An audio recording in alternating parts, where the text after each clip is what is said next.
Olá pessoal, sou a professora Marta Cassar, estamos no módulo Legislação estudando a Lei 4.599, que é a lei municipal aqui do município de Sorocaba, que vai falar do quadro e plano de carreira do magistério, tá? Um documento muito gostoso de estudar. E nós estamos aqui no artigo 41, falando sobre as questões de formação de jornada, atribuição de aulas, composição de jornada, redução de jornada. Vamos ver então o que o artigo 41 nos traz. Os professores de Educação Básica 2 poderão optar anualmente, no momento da inscrição para atribuição de aulas, por ampliação de jornada de trabalho docente, respeitando-se o que determina o artigo anterior. Então, se ele está com uma redução de jornada, ele pode solicitar essa ampliação de jornada, tá?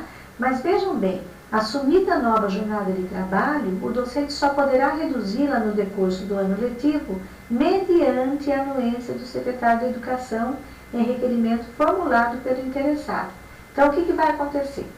No momento da atribuição de aula, foi feita a classificação como nós vimos, o professor vai lá, ele assume um documento, ele escreve no documento os dados dele para atribuição de aulas e ele coloca ali um xizinho que ele quer ampliar a jornada.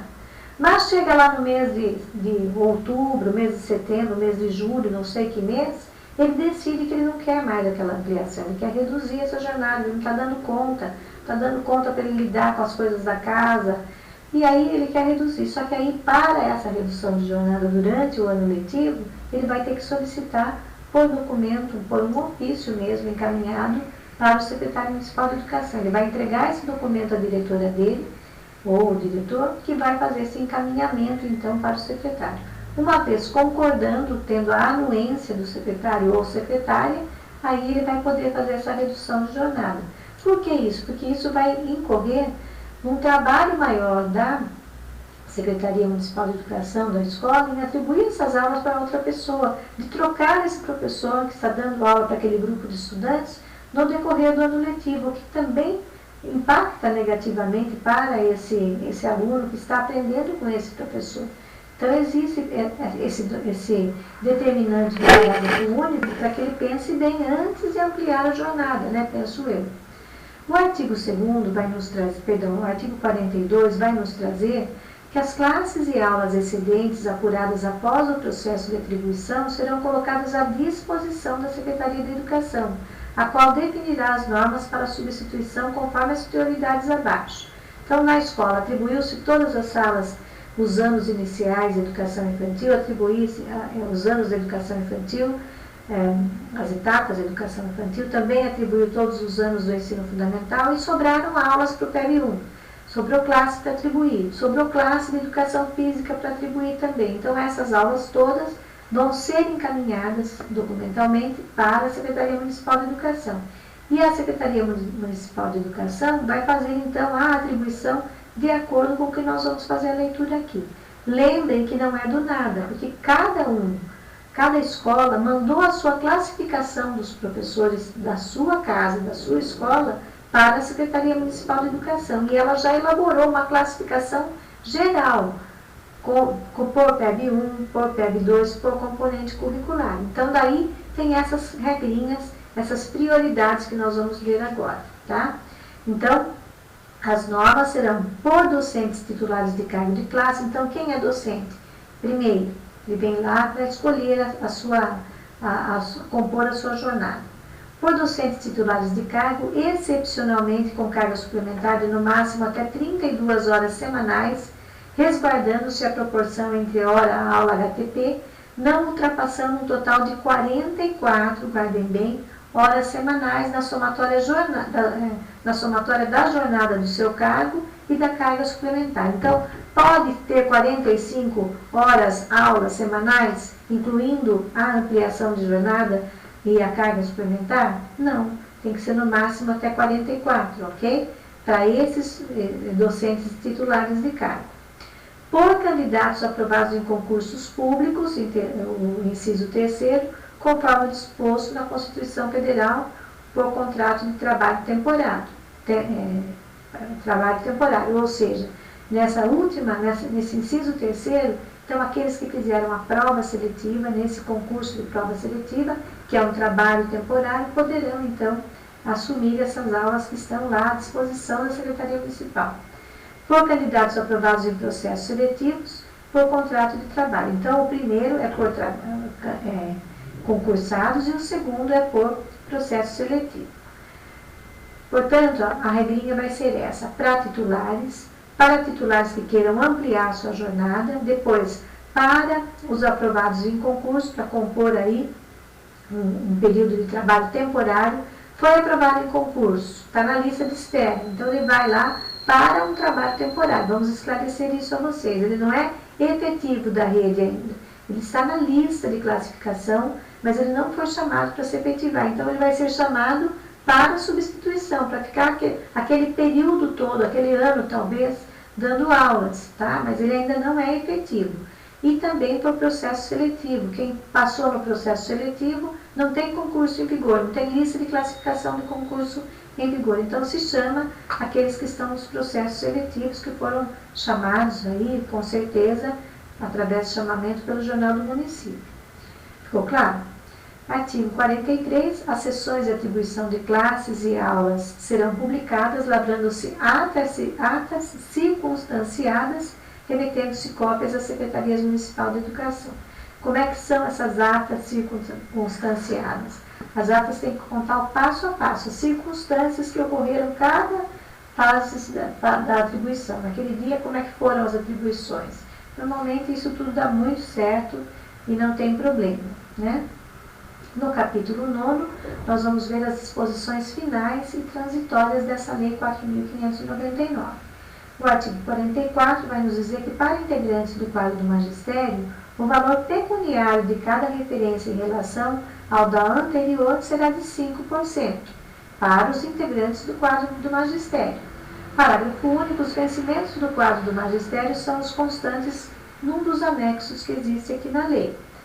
Para os integrantes do quadro de docentes do quadro de magistério, além dos benefícios do artigo 135 da Lei 13.800, enquanto atuarem no período noturno, farão jus à gratificação de trabalho noturno nesse período. Então, todos os professores que trabalham também no período noturno, de acordo com essa lei, terão direito à gratificação do trabalho noturno.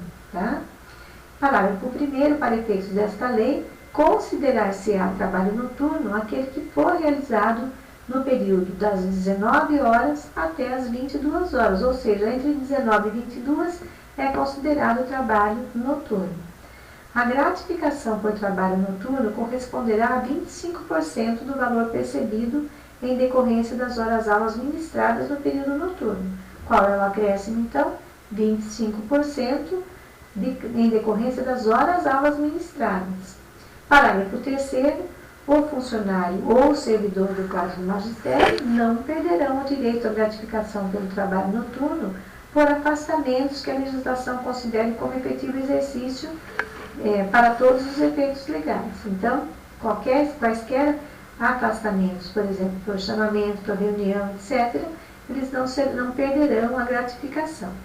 O valor da gratificação do trabalho noturno será computado no cálculo da gratificação de Natal, devendo-se aplicar-se para esse fim o disposto do parágrafo 2º do artigo 131 da Lei 13.800.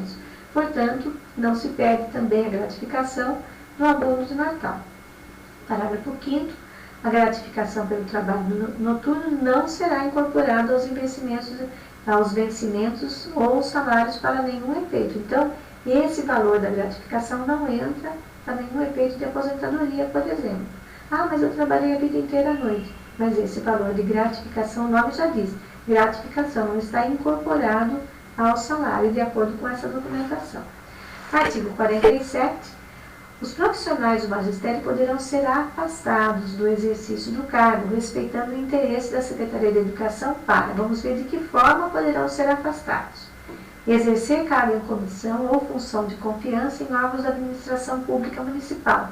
Exclusivos da Secretaria Municipal de Educação, não. Podem exercer no jurídico, nos recursos humanos, tem vários casos. Na Secretaria de Meio Ambiente, então eles poderão exercer cargo em comissão. Inciso 2º, prestar serviço técnico-pedagógico em unidades de gestão educacional da Secretaria Municipal de Educação, de acordo com os requisitos e módulos determinados em regulamento específico. Então, há um regulamento específico para que eles sejam afastados para trabalho técnico-pedagógico.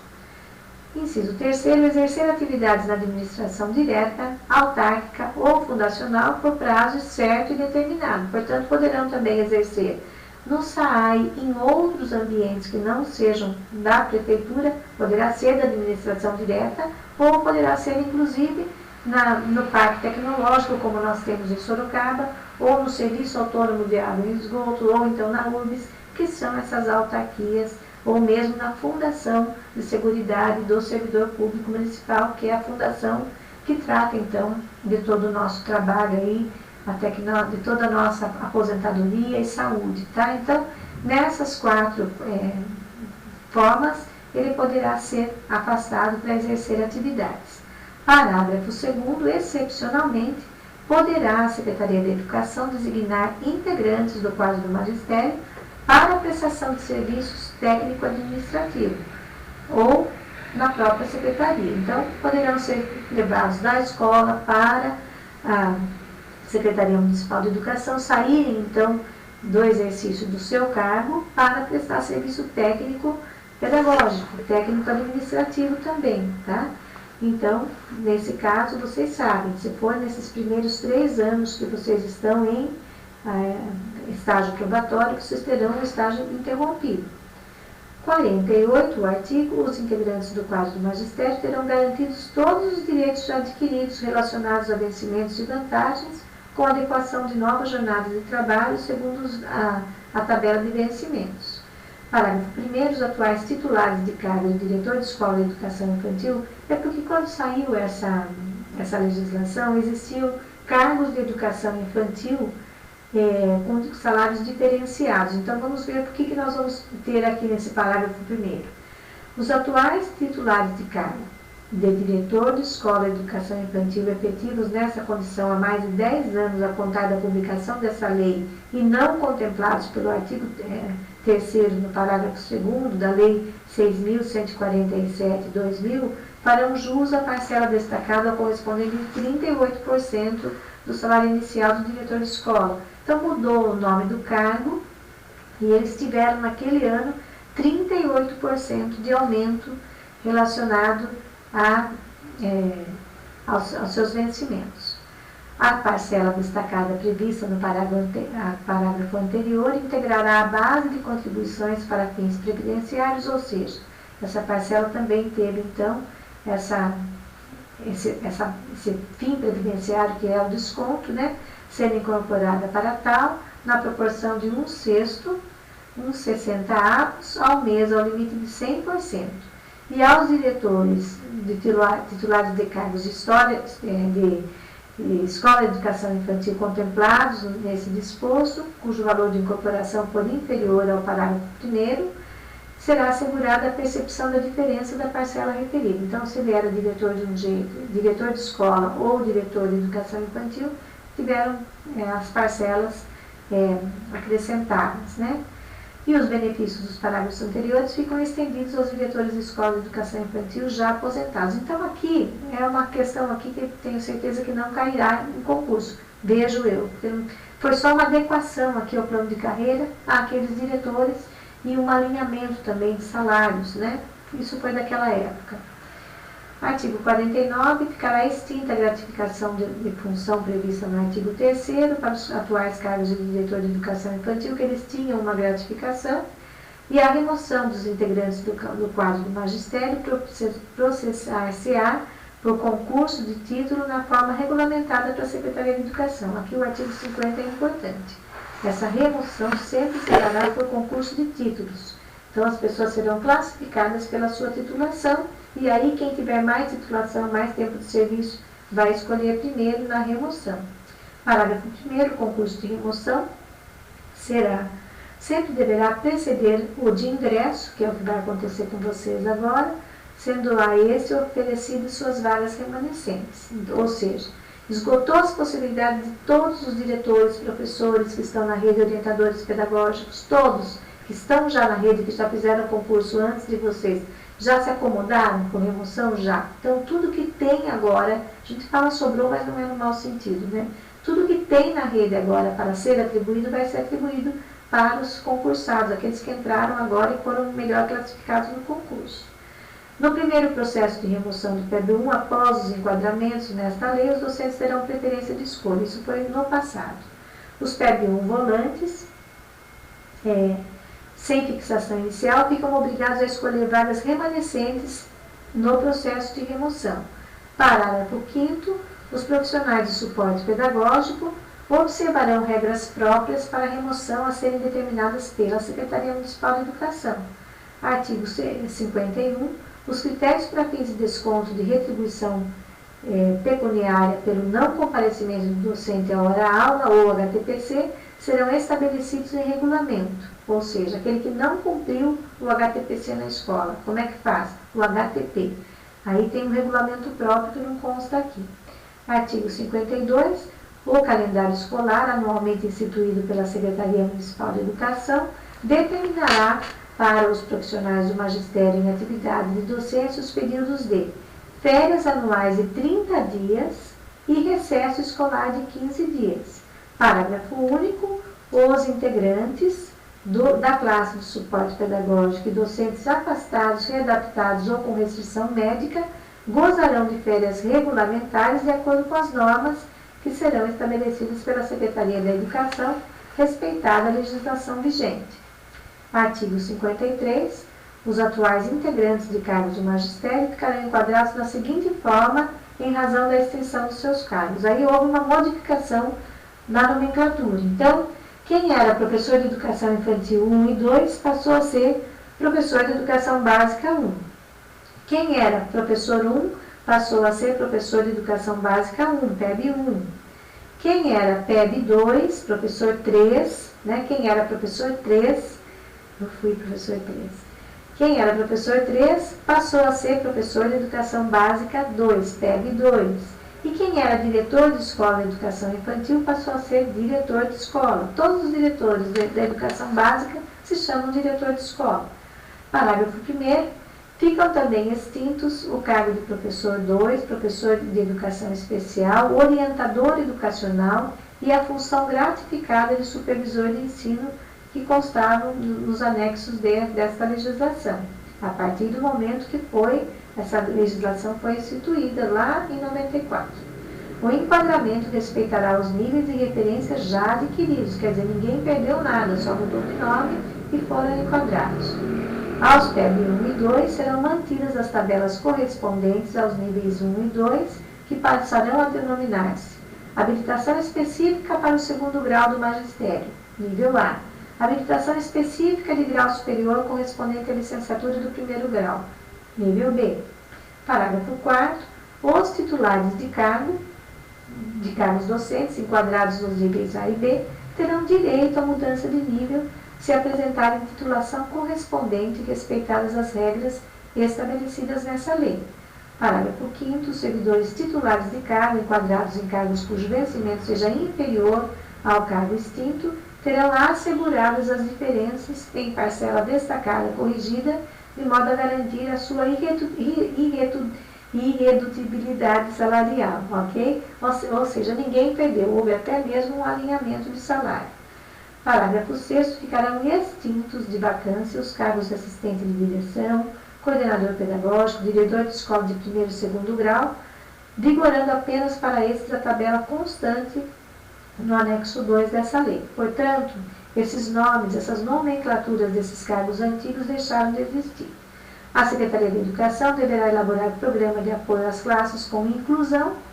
Aos atuais servidores efetivos do quadro do magistério que vierem a ingressar para o concurso público ou em outros cargos desse mesmo quadro, terão assegurados os décimos incorporados na forma da Lei 3804/91 e suas alterações que deverão ser revistos, tomando-se por base o cálculo do novo cargo de origem. Ou seja, esses décimos que nós falamos ainda permanecem esses décimos são vantagens que esses servidores adquiriram que permanecem. Parágrafo único. A base de cálculo dos décimos dos docentes, ainda que com jornada variável, será obtida considerando-se o vencimento da jornada máxima do cargo de origem. Portanto, todos aqueles que estavam naquele período, que ingressaram em concurso público, tiveram então assegurados os seus décimos.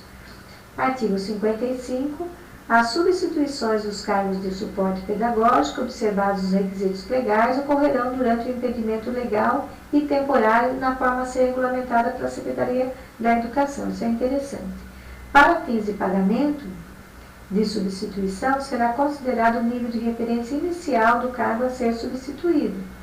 Até o ingresso para provimento dos cargos de suporte pedagógico criados nessa lei, em caráter efetivo, havendo substituição ou designação para os mesmos, essas perdurarão na forma atual.